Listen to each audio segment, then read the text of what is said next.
إذا بسم الله الرحمن الرحيم، السلام عليكم ورحمة الله تعالى وبركاته.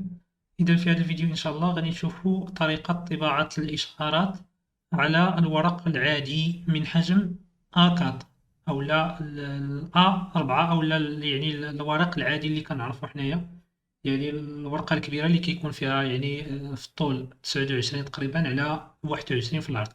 إذا كيفاش نطبعوا الإشعارات على هذا الحجم من الورق، لأن الأغلبية كيفضّل أنه يطبع مثلًا 4 أو لا جوج الإشعارات على ورقة عادية ومن بعد يقطّعهم، على أنه يقطّع الورقة ويحطها في الإمبريمونط ويطبع مباشرةً، فكتجي هذيك المسألة ساهلة. إذًا غادي نمشيو للإعدادات، طباعة، نخليو طباعة الإشعار، نخليو طبع الإشعار على مثلًا A5 أولا A6 بحال ما كيهمناش، لأن من بعد ملي غادي نطبعو غادي يتغيّر هاد الحجم هذا.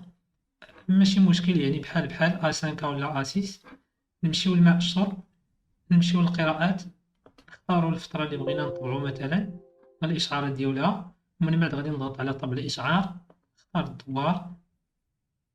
الآن غادي نضغط على كونترول بي. الآن غادي نغير الطابعة، غادي نغيرها لمايكروسوفت برينت بي دي اف، اتفقنا. وكذلك خصني نتأكد يعني من الحجم الورق المعتمد فيها، فخصني نخليه A5. A5 علاش؟ لأنني إلا رجعت للإعدادات فطبع الإشعار فكتلاحظوا أنه A5، اتفقنا. إلا كانت A6 غادي نشونجيه ل A6. إذا غادي نرجع مع الشرط قراءات يناير، غادي نضغط على طبع الإشعار، الدوار تأكيد، ثم نضغط على كنترول بي بروبريتي، عفوا نغير أولا الطابعة لمايكروسوفت برينت تو بي دي اف، ثم بروبريتي، ثم افونسي ولا ادفانس، ثم غادي نتأكد من فورما دو بابي، لأنه في الغالب غادي تلقاوها A4، اتفقنا. غادي تغيرها انت A5. علاش A5؟ باش تكون بحالها بحال الإعدادات. إلا كنتي داير في الإعدادات A6 خصك تلقى غالبا الأسيس هنا ما غاديش تلقاها، لذلك من الأفضل تخليها A5، اتفقنا. A5 وفي الإعدادات ديرها A5.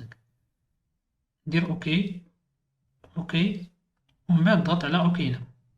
هنا تيطلب منك يعني اسم الملف ولا الاسم تاع البي دي اف شنو غادي تسميه، والمكان فاش غادي دير ليه اونغوجيستري أولا حفظ. إذا غادي نختار أنا سطح المكتب بيرو، وغادي نسميه فترة يناير مثلا 2024. نضغط على حفظ. يعني الآن إلا رجعت إلا رجعت إلا رجعت لسطح المكتب غادي نلقى هذا الملف بي دي اف هذا فترة يناير. أنا غادي نفتحو في المتصفح، يعني باش يعني لأن ما بغيتش نفتحو في البرنامج نتاع مثلا فوكسي بي دي اف، لأن عندي أنا إلا فتحتو هنايا مباشرة غادي يتفتح ليا في فوكسي بي دي اف. أنا بغيت يعني نفتحو في النافيغاتور، يعني الأغلبية راه كيقرا لي بي دي اف في النافيغاتور باش يعني يكون عندنا نفس الإعدادات ويكون عندنا نفس البيئة.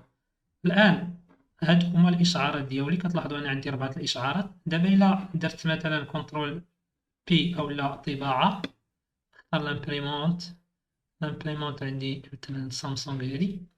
إلا درت كونترول بي وطبعت، دابا غادي يطبعوا ليا A5، اتفقنا. غادي يطبع ليا هادشي، هاد الأوراق غادي يطبعوا ليا A5، يعني النص نتاع الأ4. وأنا بغيتهم يطبعوا في A4، يعني بغيت نطبع 4 هاد الإشعارات كلهم، بغيت نطبعهم في ورقة وحدة كبيرة ومن بعد نقطع. شنو غادي ندير؟ غادي نمشي للبارامتر سيبلومونتير. كتلاحظوا أن فورما دو بابي A4 هنا راه ليشيل أصلا دارو. إلا درنا طاي غيال غادي يطلع لينا بحال هكا، لأنه دار هنا الميزون إيشيل، يعني كبرها من الأ5 حولها للأ4. إلا درنا أجوستي على زون دامبريسيون كتلاحظوا أنه كيحولها من الأ5، كيكبرها كيحولها للأ4. إلا درنا طاي غيال فكتلاحظوا أن كتطلع لينا في الوسط وهنايا كيكون خاوي. اتفقنا؟ إذا حنا شنو غادي نديرو؟ حنا بغينا مثلا نطبعو جوج الوراق أو جوج الإشعارات في ورقة وحدة. غادي نمشي لباج باغ غادي نمشي لهنا إعداد باج باغ غادي نغيرو لجوج. كتلاحظوا أن الإشعار غادي يطلع ليا بحال هكا. إلا درنا أجيستي خليه أجيستي كتلاحظوا أنه دابا مزيان. غادي يطبع ليا هاد الورقة هادي فيها جوج الإشعارات ومن بعد الورقة الثانية فيها جوج الإشعارات. يعني ومن بعد كنقطع يعني بأداة قطع مثلا بحال هاد لي كاطر هادو، أولا باستخدام مسطرة أولا باستخدام أداة أخرى. يعني كنقطع هاد الوراق هادو.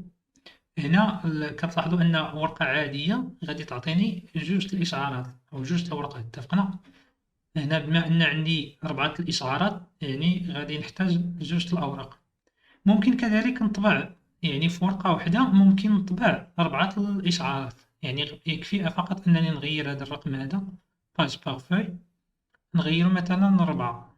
كتلاحظوا أن ورقة واحدة دابا عندي ورقة واحدة هادي تلاحظوها عندي فيها 4 الإشعارات. طبقنا الإشعار الأول الإشعار الثاني الإشعار الثالث والإشعار الرابع. إذا بهذه الطريقة هذه كيمكن ليا أنني نطبع يعني الإشعارات على ورقة عادية. إذا إلى هنا أكون قد وصلت إلى نهاية هذا الفيديو وإلى اللقاء في فيديو آخر إن شاء الله.